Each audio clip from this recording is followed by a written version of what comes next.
Hello everyone, welcome back to the channel. Today I will do an overview of what happened last week with the vaccine with three different IPOs, Doordash, Airbnb, and Petco. We'll also talk about some acquisitions Facebook, Amazon, and JP Morgan are doing to expand their company. We'll talk about what happened with Nikola and also an update on the Boeing MAX 737 aircraft and more. If you're new to my channel, welcome, and remember to smash that like button and subscribe since it really helps my channel out.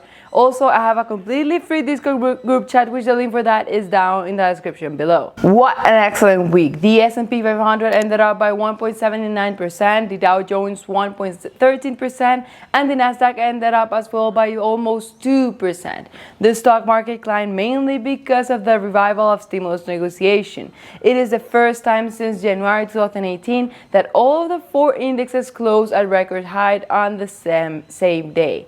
Jobless rate is 6.7%, which has been a nice recovery from the pandemic, but we can still see that the economy is not fully recovered and will not be for a while.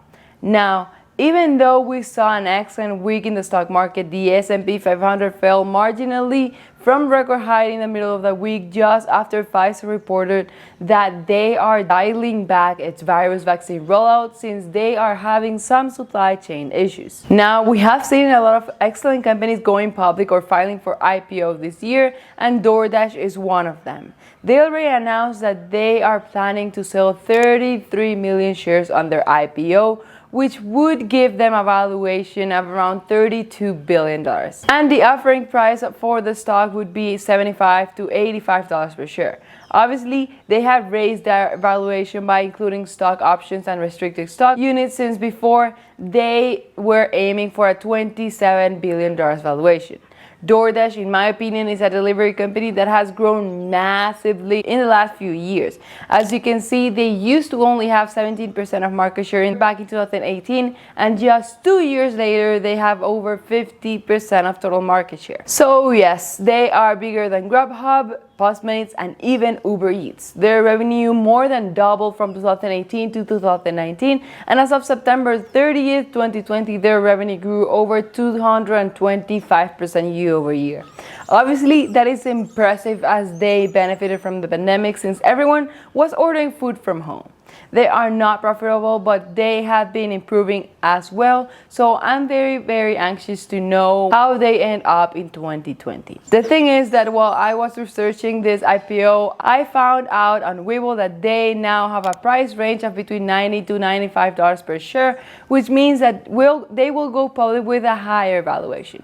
The question is, do you guys think a valuation of $32 billion or even higher makes sense for this high growth company that has a revenue of almost $2 billion for just the first 9 months of 2020? Let me know in the comment section below. Talking about IPOs, I told you guys I will tell you when I knew anything about Airbnb IPO, and finally we have a date and a possible price. If you watch my videos of stocks to buy this month, you already know, but Airbnb will go public on December 10th with a valuation of around $30 to $35 billion and a stock price of between $44 to $50 a share. I'm really interested in this IPO because of the potential the company is offering, but let's see what is going to happen since there's a lot of hype around this IPO.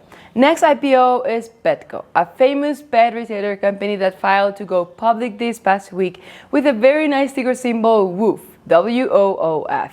And why they decided to go public? Why just now? I mean, why not? This year, the pet adoption rate increased a lot with the lockdown, and they are expecting households that own pets to rise 4% this year, adding an extra $4 billion in demand for pet products, which obviously is massively for the industry. We have seen huge companies like Chewy and others that have done excellent this year. Chewy stock is up over 153% year to date. In the 10th months ended October 31st, 2020, Petco Net Sales rose 9% to $3.58 billion, and same-store sales jumped 9.6% so far this year. They are also improving their profitability by narrowing its losses compared with the same time a year ago by 77%. which obviously it is excellent. This is an IPO that I will follow to see what they are going to offer. Now that we're done with IPOs, let's talk about Facebook. Facebook to buy Customer, a startup valued at $1 billion. Customer is a startup company that focuses on customer service platforms. It is not a secret that nowadays most people prefer to chat with companies instead of calling them, since it's easier and don't have to deal with the struggle. For example, Facebook said that more than 175 million people reach out every day to businesses using its WhatsApp messaging service, and that is a huge amount of people. This could be one of Facebook's biggest plays to build a service that provides businesses. The social network has been slowly building up a big business providing customer service to businesses on its platform, and the plan now is to double down on that with a platform that will do much more of that, potentially as a paid service, which obviously will help Facebook diversify even more their business and expand as a company. Then JP Morgan is buying a fintech startup 55 IP that helps financial advisors automate the construction of tax-efficient portfolios. JP Morgan did not disclose a lot about this, but I think it is nice since we all have seen these fintech companies such as PayPal and my favorite one, Square, how they have grown a lot in the last years by disrupting the banking industry. This will be a tool for JP Morgan to scale their business, improve, and provide simplicity to their clients. Now, have you ever heard about this startup fintech before? Now, we all know that Amazon competes with too many companies within different industries. Obviously, the most important one is e-commerce, where they compete with Walmart, Costco, Alibaba, and more. Then they compete with Google, Facebook, and other companies in the advertising industry. Then with Microsoft, Google, Alibaba, and others in the cloud business. And they also compete with Netflix in the video streaming industry.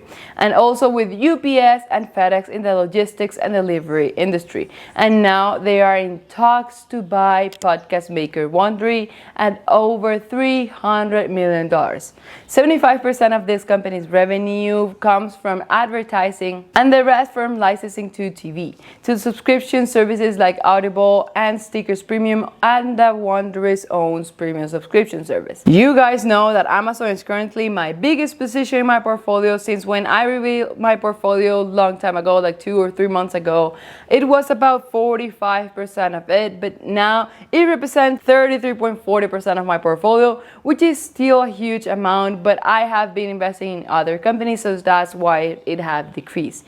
The thing is that Amazon never disappoints me. They are always looking around for ways to increase and expand even more their company, and they have businesses in a lot of different industries, which I like a lot.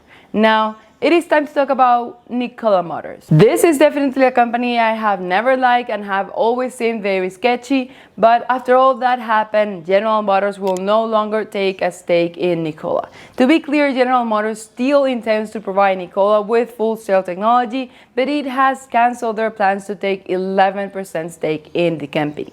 General Motors also scrapped plans to build an electric pickup truck, which was a key part of an earlier agreement. Because of all that, Nikola stock dropped over 22% in a single day. I have always believed it was a crazy idea to invest in these companies since they did not have anything yet, and boy was I right. This is why I always tell you guys to be careful with your investments, always do your due diligence, and do not invest in every single EV company that appears, trying to find the next Tesla or the next NIO. Always take into consideration the fundamentals of the company. For my Boeing investors, Boeing finally wins the first big 737 MAX order since grounding ended. Ryanair Holdings said that they agreed to buy 75 Boeing 737 MAX jets, which is excellent for Boeing to be able to gain back their clients' trust. This deal is worth more than $7 billion at current list prices. Ryanair chose to exercise the option it had to buy additional aircraft on top of the 135 it had previously agreed to buy from Boeing. Still, I do want to see more orders from bigger airlines coming in, but we do have to take into consideration that even though we have seen how the economy have reopened and people are traveling, there are still a lot of airlines struggling from the pandemic, and Boeing might not see huge orders for a little while. Last week, Zoom reported earnings. They beat analyst expectations in both earnings with 99 cents per share and revenue with $777.2 million. Zoom revenue grew 367% year over year, which is a massive growth as it has happened every single quarter since the pandemic started. More than 80% of their third quarter revenue gain came from new customer subscriptions, which means that they still have more potential to grow. I'm very interested to know what will happen in 2021. Do you guys think they will be able to maintain such high revenue growth? Next week, we have Toll Brothers reported earnings on Monday, Chewy on Tuesday, and Adobe on Wednesday, Costco and Dave & Buster's on Thursday. Analysts are expecting for Chewy to post a revenue growth of 40.20% for the quarter and 41% for the whole year. As I said before, this is an industry that has grown a lot this year as well due to the pandemic, since a lot of people adopted or bought pets during lockdown, and obviously those pets need food, toys, and vaccines. This is a very interesting and not that famous industry that has had an excellent growth and will always be around. Maybe we won't see more and more Petco or PetSmart stores since everything is online right now, but those companies have the capability to grow online as Chewy has been able to. Next, Adobe. They are definitely the market leader in the digital media space with the best solution in most categories of digital media, design, and publishing. They have diversified to digital marketing services as well, offering data mining services and more to help businesses thanks to their new cloud-based platform. Adobe stock is up over 45% year to date, and analysts are expecting them to report a revenue growth of 12.30% this quarter and 14.60% growth for the whole year 2020. We do have to take into consideration, guys, that if Democrats and Republicans make a stimulus deal, the market will continue running next week. But without a deal, we can see some volatility. So take that into consideration for next week. Thank you everyone for watching. Hope you enjoyed the video. Please smash that like button and subscribe since it really helps my channel out. Thank you and see you next time.